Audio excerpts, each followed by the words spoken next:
솔로몬이 왕좌에 앉았습니다. 1절 솔로몬 왕은 왕으로, 즉 후계자로서 두 지파만 다스리는 것이 아니라 온 이스라엘의 왕으로 확정되고 세워졌습니다. 그는 왕이었으며, 즉 하나님이 주신 지혜로 왕의 일과 의무를 다했습니다. 자신이 속한 곳의 이름과 명예를 지키고 그 일을 염두에 두고 양심에 따라 행동하는 사람입니다.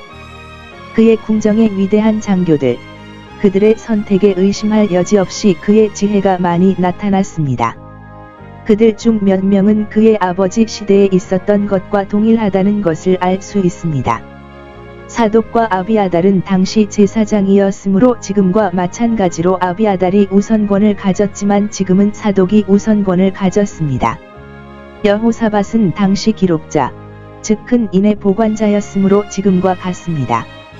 베나야는 그의 아버지 시대의 군사 문제의 주요 인물이었으므로 지금과 같습니다.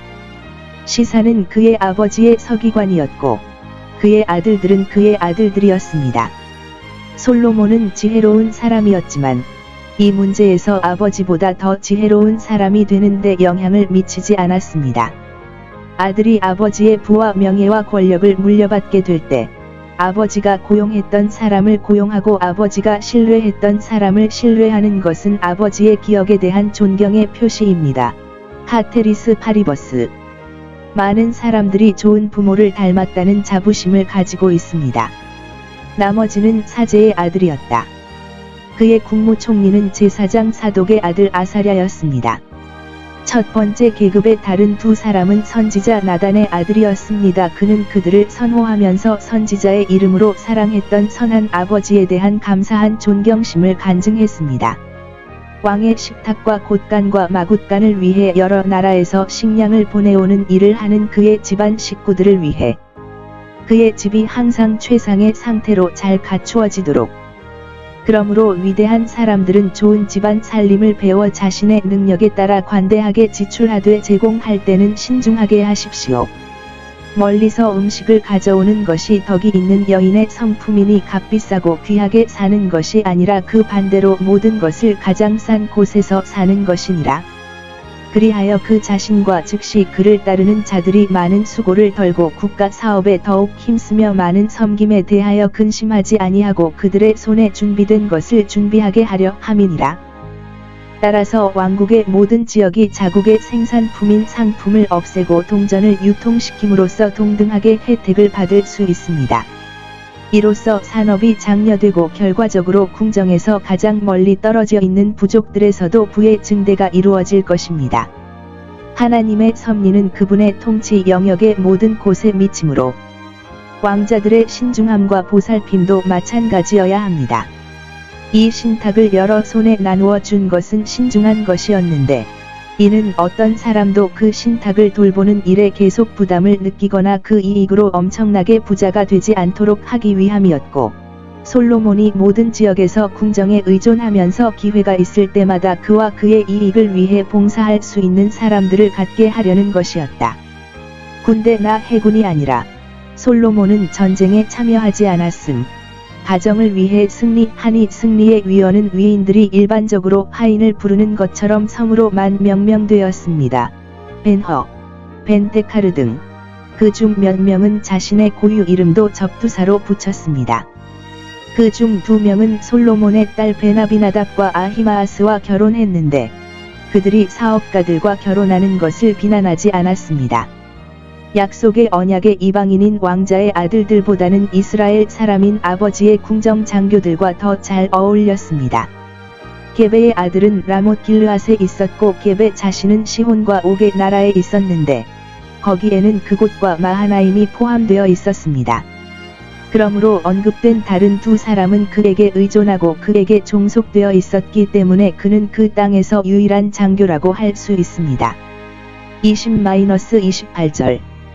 솔로몬의 왕국처럼 그런 왕국과 그런 왕궁은 분명 어떤 왕자도 갖지 못했습니다. 그런 왕국. 이스라엘의 왕관이 솔로몬이 그것을 썼을 때처럼 그렇게 밝게 빛난 적이 없었고, 그의 아버지 시대에도, 그의 후계자 시대에도 없었으며, 그 왕국이 그때처럼 메시아 왕국의 영광스러운 유형이었던 적이 없었습니다. 여기에 주어진 기록은 솔로몬을 위한 시편이지만 그리스도와 관련된 시편 72편에 있는 예언에 완전히 응답하는 것과 같은 것입니다. 그의 왕국의 영토는 넓고 그 지류는 많았으므로 그가 바다에서 바다까지 다스릴 것이라고 예언되었습니다. 솔로몬은 선택에 의해 신민이 된 온 이스라엘뿐만 아니라 제약에 의해 신민이 된 모든 이웃 왕국들을 다스렸습니다. 유프라테스 강 북동쪽에서 남서쪽 이집트 국경에 이르는 모든 왕자들은 그에게 경의를 표하고 그에게서 왕관을 받음으로써 그의 명예를 더했을 뿐만 아니라 그를 섬기고 선물을 가져옴으로써 그의 부를 더했습니다. 21절. 다윗은 성공적인 전쟁으로 그들을 복종하게 만들었고 솔로몬은 훌륭한 지혜로 그것을 쉽고 합리적으로 만들었으니 이는 미련한 자가 마음이 지혜로운 자에게 종이 되는 것이 합당하기 때문입니다. 그들이 그에게 선물을 주면 그는 그들에게 가르침을 주었고 여전히 자기 백성뿐만 아니라 다른 나라의 사람들에게도 지식을 가르쳤으니 지혜는 금보다 낫습니다. 그는 사방에 평화가 있었습니다. 그에게 복종하는 모든 나라들 중 어느 누구도 그의 멍에를 떨쳐 버리거나 그에게 어떤 방해도 주지 않고 오히려 그를 의지하는 것이 행복하다고 생각했습니다. 그의 왕국은 메시아의 왕국을 전형적으로 보여주었으니 그에게 이방인을 기업으로 얻게 하시고 방백들이 그를 경배할 것이라고 약속하셨습니다. 그의 왕국의 백성들과 그 주민들은 많았고 쾌활했습니다. 그들은 많았고 나라는 인구가 매우 많았습니다. 20절. 유다와 이스라엘은 많았고 그 좋은 땅은 그들을 모두 유지하기에 충분했습니다. 그들은 바다의 모래와 같이 많았습니다. 이제 아브라함에게 그의 자손의 증가에 관한 약속, 그들의 통치 범위에 관한 약속 이 성취되었습니다. 이것은 그들의 힘과 아름다움, 왕자의 명예, 적들의 공포, 국가의 부의 발전이었습니다. 그들이 너무 많아져서 어느 한 곳이 너무 좁아지면 그들은 그들에게 복종하는 나라로 유리하게 이동할 수 있었습니다. 하나님의 영적 이스라엘은 많으며 적어도 그들이 모두 모일 때는 그렇게 될 것입니다. 그들은 평안하고 안전하게 거하며 자신감과 확신을 가지고 살았고 왕이나 그의 장교들을 질투하지 않았으며 왕이나 서로에게 불만을 품지 않았으며 국내외의 적들로부터 어떤 불안이나 위험에 처하지도 않았습니다. 그들은 행복했고 그것을 알았으며 안전했고 스스로 그렇게 생각했습니다. 그들은 모든 사람을 그의 포도나무와 무화과나무 아래에 거하게 했습니다. 솔로몬은 다른 사람의 재산을 침범하지 않았고 때때로 왕의 방식대로 포도원과 올리브 밭을 빼앗지 않았으며 그들이 가진 것을 자기 소유라고 부를 수 있도록 모든 사람이 자신의 재산을 소유하고 누릴 수 있도록 보호했습니다. 포도나무와 무화과나무를 가진 사람들은 그 열매를 직접 먹었고 나라의 평화가 너무 커서 그들이 원한다면 도시 성벽 안에서처럼 그 그늘 아래에서 안전하게 살 수 있었습니다. 또는 집 곁에 포도나무를 두는 것이 일반적이었기 때문에 그들은 포도나무 아래 거한다고 합니다. 그들은 풍족하게 사용하고 먹고 마시고 즐겁게 지냈습니다. 솔로몬은 자신만 좋은 식탁을 지켰을 뿐 아니라 신분에 따라 모든 신하들에게도 그렇게 하도록 했고 하나님께서 풍성함을 주신 것은 그것을 쌓아두라는 것이 아니라 근신하고 즐겁게 사용하라고 주신 것임을 가르쳤습니다. 사람이 손에 수고를 먹는 것보다 더 좋은 것은 없으며 즐거운 마음으로 먹는 것이 더 좋습니다. 그의 아버지는 시편에서 그의 백성을 하나님과 교제하는 안락한 삶으로 인도하셨고 이제는 이 세상의 좋은 것들을 편안하게 사용하도록 인도하셨습니다. 이러한 이스라엘의 즐거운 태도는 단에서 브엘세바에 이르기까지 그 어느 곳도 노출되지 않았고 어떤 이유로도 불안하지 않았으며 솔로몬의 모든 날 동안 물질적인 중단 없이 오랫동안 계속되었습니다. 어디를 가더라도 풍요와 평화와 만족의 흔적을 모두 볼 수 있습니다. 주 예수의 모든 충실한 신자들의 영적 평화와 기쁨, 거룩한 안전은 이것으로 대표되었습니다. 하나님의 나라는 솔로몬의 나라처럼 먹고 마시는 것이 아니라 성령 안에서 무한히 더 좋은 의와 평강과 기쁨입니다. 솔로몬이 유지한 궁정은 거의 비교할 수 없을 정도로 훌륭했습니다. 우리는 그의 수행원이 얼마나 많았는지 짐작할 수 있습니다. 29-34절 솔로몬의 지혜는 그의 재물보다 더 큰 영광이었고, 여기에 그에 대한 일반적인 설명이 있습니다. 그의 지혜의 샘, 하나님께서 그에게 주셨다. 그는 그것을 스스로 소유하고 있습니다. 주께서 지혜를 주시는도다. 그는 이성의 능력을 주시고 그것을 보존하고 향상시킵니다. 그것들의 평범한 발전은 그분의 섭리 덕분이고 그것들의 거룩함은 그분의 은혜 덕분이며 그것들이 솔로몬에게 도착하니 특별한 피치는 기도에 대한 응답으로 그에게 은혜를 베푸신 특별한 은혜 때문입니다. 충만함. 그는 지혜와 명철이 많았고 먼 나라와 옛 역사에 대한 지식이 많았으며 생각이 빠르고 기억력이 강하고 판단력이 명료하여 어떤 사람도 갖지 못한 것을 가졌습니다. 이를 넓은 마음이라고 하는데 마음은 종종 지적인 힘을 위해 쓰이기 때문입니다. 그는 방대한 지식의 나침반을 가지고 있었고 사물을 전체적으로 파악할 수 있었으며 사물을 함께 배치하는 훌륭한 능력을 가지고 있었습니다. 어떤 사람들은 그의 마음이 넓어서 그의 용기와 대담함, 그리고 그가 지시와 결단을 내렸던 그 큰 확신을 이해합니다.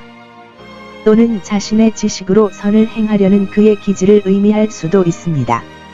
그는 매우 자유롭고 의사소통이 자유로웠으며 지혜뿐만 아니라 말의 은사를 가지고 있었고 고기만큼이나 배움에서 자유로웠으며 자신에 관한 어떤 사람에게도 원망하지 않았습니다. 어떤 종류의 큰 은사를 가진 사람은 다른 사람의 유익을 위해 그것을 사용하는 큰 마음을 갖는 것이 매우 바람직하며 이것은 하나님의 손에서 나온 것입니다. 그는 마음을 넓히시리라. 솔로몬의 지혜의 위대함은 비교를 통해 설명됩니다. 갈대와 이집트는 학문으로 유명한 나라였기 때문에 그리스인들이 그들의 학문을 빌렸지만 이 나라들의 가장 위대한 학자들은 솔로몬에게 미치지 못했습니다. 30절 자연이 예수를 능가한다면 은혜는 훨씬 더 뛰어납니다. 하나님께서 특별한 은총으로 주시는 지식은 인간이 스스로 노력하여 얻는 지식을 뛰어넘습니다. 솔로몬 시대에는 명성이 높았던 몇몇 지혜로운 사람들이 있었는데 특히 헤만과 레위 사람으로 다윗이 성전 음악에 고용한 다른 지혜로운 사람들이 있었습니다.